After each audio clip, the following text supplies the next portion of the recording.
அடுத்தது பெரியவங்களோட உட்கார்ந்து சாப்பிடுறத பத்தி சொல்றார். முன் துவார் முன்னெழார் மிக்குரார் ஊனின் கண் என் பெரினும் ஆற்றவலம் இரார் தம்மில் பெரியார் தம் பால் இருந்த கால் தம்மில் பெரியார் தம்பால் இருந்த கால் முன் துவார் முன்னெழார் மிக்குரார் ஊனின் கண் என் பெரினும் ஆற்றவலம் இரார். இப்படி கொண்டு கூட்டி பொருள் புரிஞ்சுக்கணும்.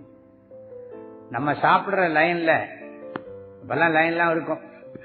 அதனால கொஞ்சம் சாப்பிடுற லைன்ல பெரியவங்க எல்லாம் இருந்தா என்ன பண்ணணும்னா, அவங்க சாப்பிடறதுக்கு முன்னாடி நம்ம சாப்பிடக்கூடாது. எல்லாம் பார்ப்பாங்க, அவங்க ஆரம்பிச்சிட்டாங்களான்னு பார்ப்பாங்க.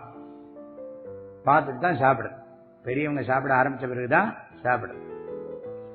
பொதுவா அந்த சபையில அவங்க தான் தொடங்கணும், அவங்க தான் முடிச்சு வைக்கணும்னு ஒரு மரியாதை.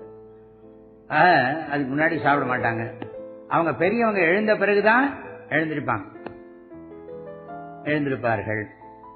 முன் துவார் முன் எழார். துவார்னா என்ன அர்த்தம்? திருக்குறள் இருக்கு, துறந்தவர்க்கும் துவாதவர்க்கும் இறந்தவர்க்கும் இல்வாழ்வான் என்பான் துணை. துவாதவர்னா அனுபவிக்கிறதுன்னு அர்த்தம். முன் துவார்னா என்ன அர்த்தம்?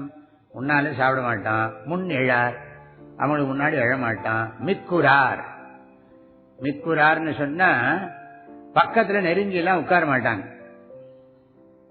பக்கத்துல போய் நெருக்கி மேல கால் மேல அந்த அவங்க கால் நம்ம கால் மேல இருக்கிற மாதிரி எல்லாம் போய் பக்கத்துல போய் நெருங்கி எல்லாம் உட்கார்றதில்ல.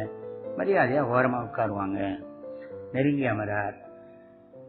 அப்புறம் ஊனின் கண் என் பெரினும் ஆற்றவலம் இரார். இப்ப பக்கத்துல ஒருத்தர் இருக்காருன்னா இதுல இருந்து ஒண்ணு தெரியுது, பெரியவங்க எல்லாம் வலது பக்கம் தான் உட்காரணும்னு தெரியுது.